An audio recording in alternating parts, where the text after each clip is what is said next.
Hello. I wanted to talk today about sorry. I keep things in my bra. I call it my treasure chest. Okay.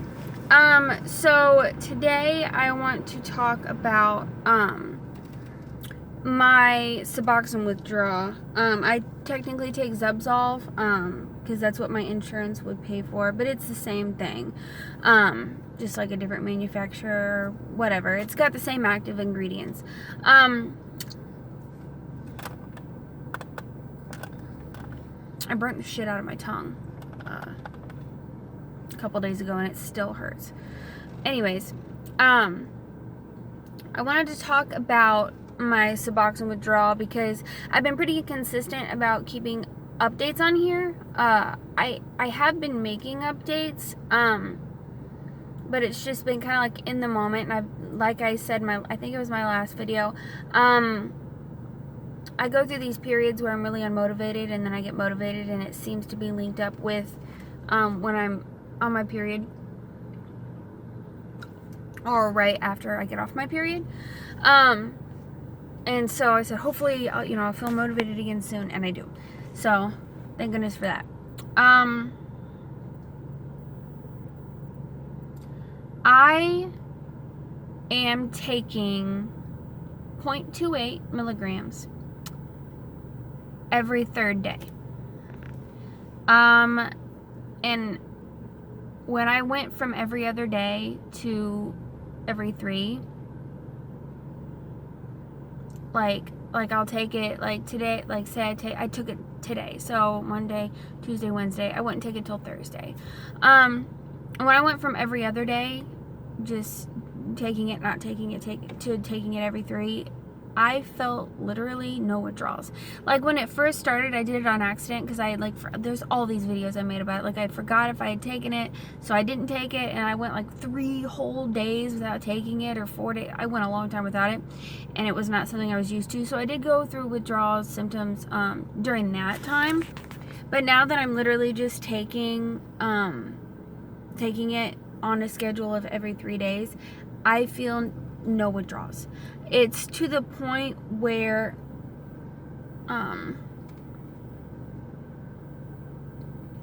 whatever, my hair's just gonna be everywhere.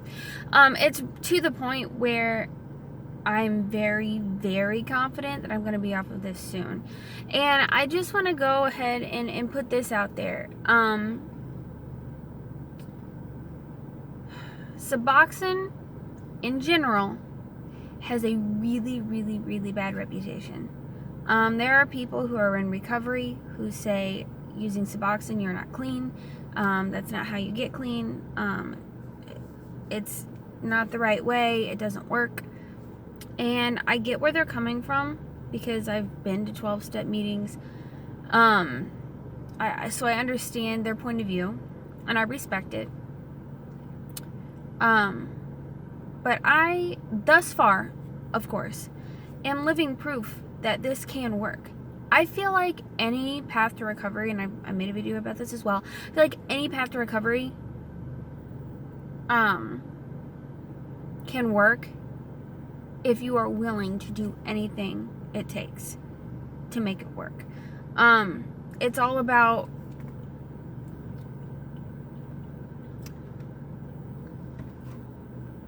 all about willpower and wanting it bad enough and needing it bad enough. And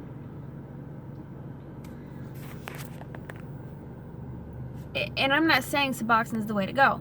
For one, that's only for people who are addicted to opiates. So if your drug of choice, or if you're physically or mentally, whatever, addicted to, I don't know, crack, meth, take your pick, even weed, like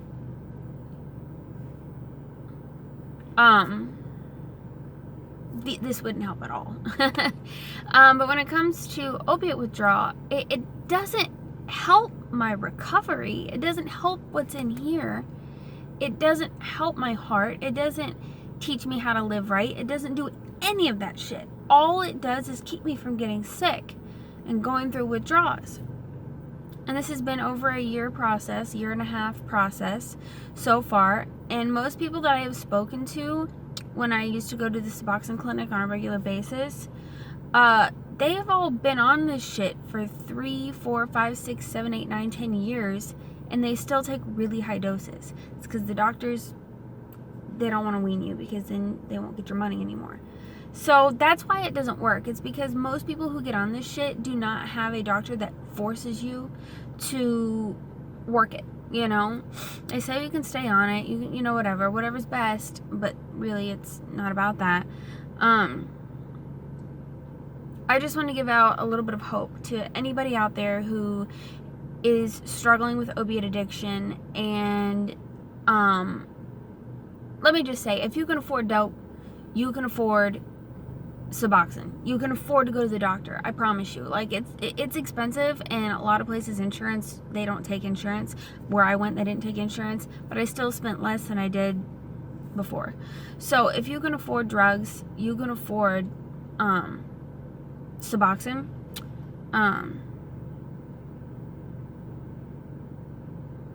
And I'm not saying this is the way to go. I'm just saying, like, if you have gone to detox and as soon as you go back out, you use. If you've gone to rehab and it didn't work. If you moved to a new state and you still ended up finding the wrong crowd. Like, if nothing else is working and you think that Suboxone won't work because you've heard it doesn't work, I'm not advocating for it, but I'm saying no way is the wrong way to get clean if you're willing to work it. Everybody's different. Everybody's story is different. And I'm just saying that there is potential in taking Suboxone to get clean. It can work. So can detoxing. I mean, if you're really that hardcore and you are that committed, you go to your detox and you leave and you never touch drugs again. It's possible. Going to 12-step meetings for the rest of your life. Getting clean, staying clean. That's possible.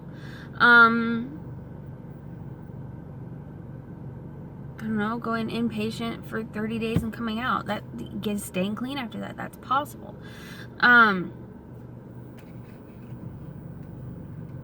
don't know. I just there are too many people that I have known personally and who have mattered to me a lot who have died. Specifically from like ODing from opiates. It's a shit ton of people that I grew up with, family as well. There have been more funerals than weddings than the people I grew up with.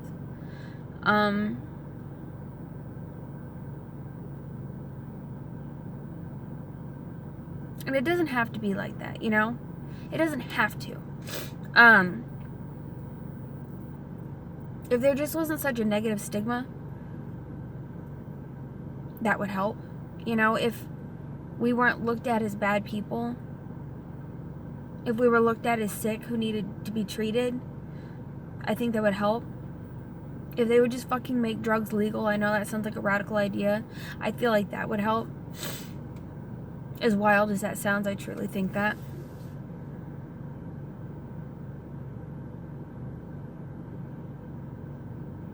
I remember the first time I went to a funeral. The first funeral I went to, because I've gone to more than one, for somebody who had died from opiate withdrawal.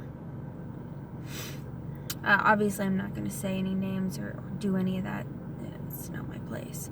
But it was somebody I grew up with that I knew from school.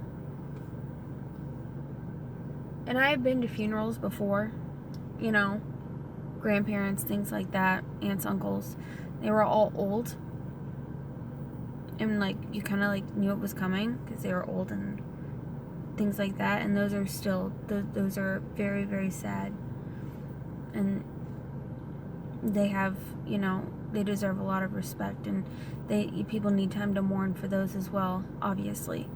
But going to a funeral and looking in a casket and the person laying there was my age, freaked me the fuck out.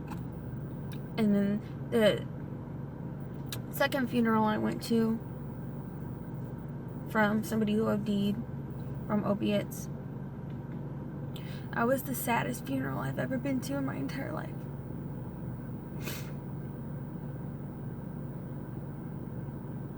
It just sucks when it's unexpected, and when they're young. It's tragic. And you don't have to be one of those people. I don't have to be one of those people. I need to get it together before I go into work. I can't be in there looking like a hot fucking mess. I really can't. I mean, I guess I can, but then people might ask what's wrong. I'm not trying to do that. Not at work. We all deserve to get better, and we all can. We all have the tools to get better. We already have them. We just have to utilize them. And if you're trying to get clean, or even if you're just thinking about it, even if you thought about it, like, maybe I could, try.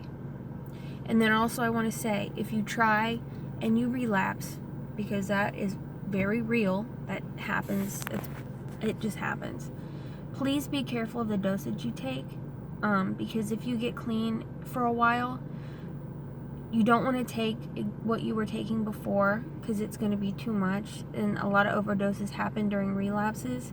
So I do want to say, if you are going to if you do try to get clean and you relapse, please be careful of what you take. Take a small amount first, and then if you still don't feel how you're trying to feel, take a little more, but please don't. You don't have to die. And so much shit out here is laced with fentanyl and all kinds of shit. It's scary.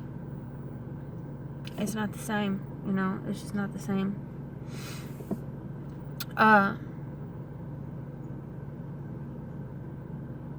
The stigma I wish wasn't there.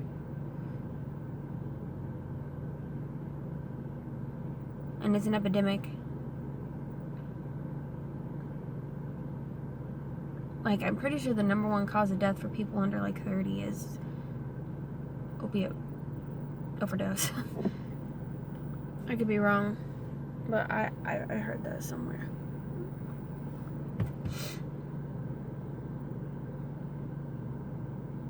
I gotta go in here in a few minutes. But anyways, Suboxone is working for me. It's where I take a tiny little crumb every 3 days, and I'm not sick. And on top of not sick, I don't crave anything. I don't go out there. I don't want it. I don't even think about doing drugs. Like, it. Having this time to work on myself without being sick and without having to worry about feeling the like cravings and things of that nature has helped give me time to get my shit together. Now, if you just take this shit and you don't work on yourself, that's where the problems come in. It's up to you, you know?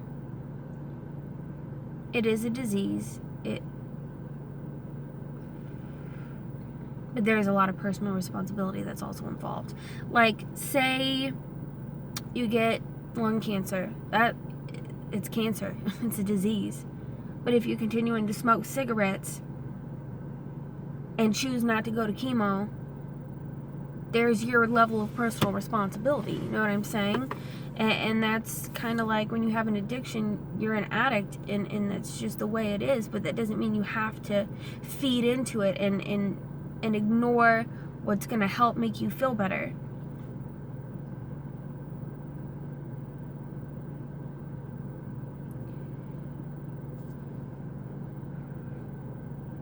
Recovery is possible for every single one of us. It just is, okay? You can do it. If you want it bad enough.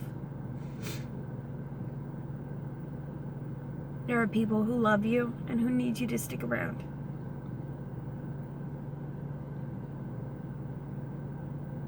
There are people who depend on you. And all the misery you feel would just be passed on to your loved ones if something were to happen to you. And that's exactly what would happen if it happened to me. All the people that I care about the most would be hurt the most.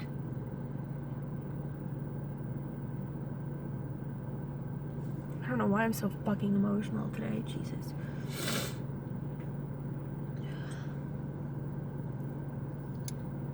Anyways, I'm gonna quit going on.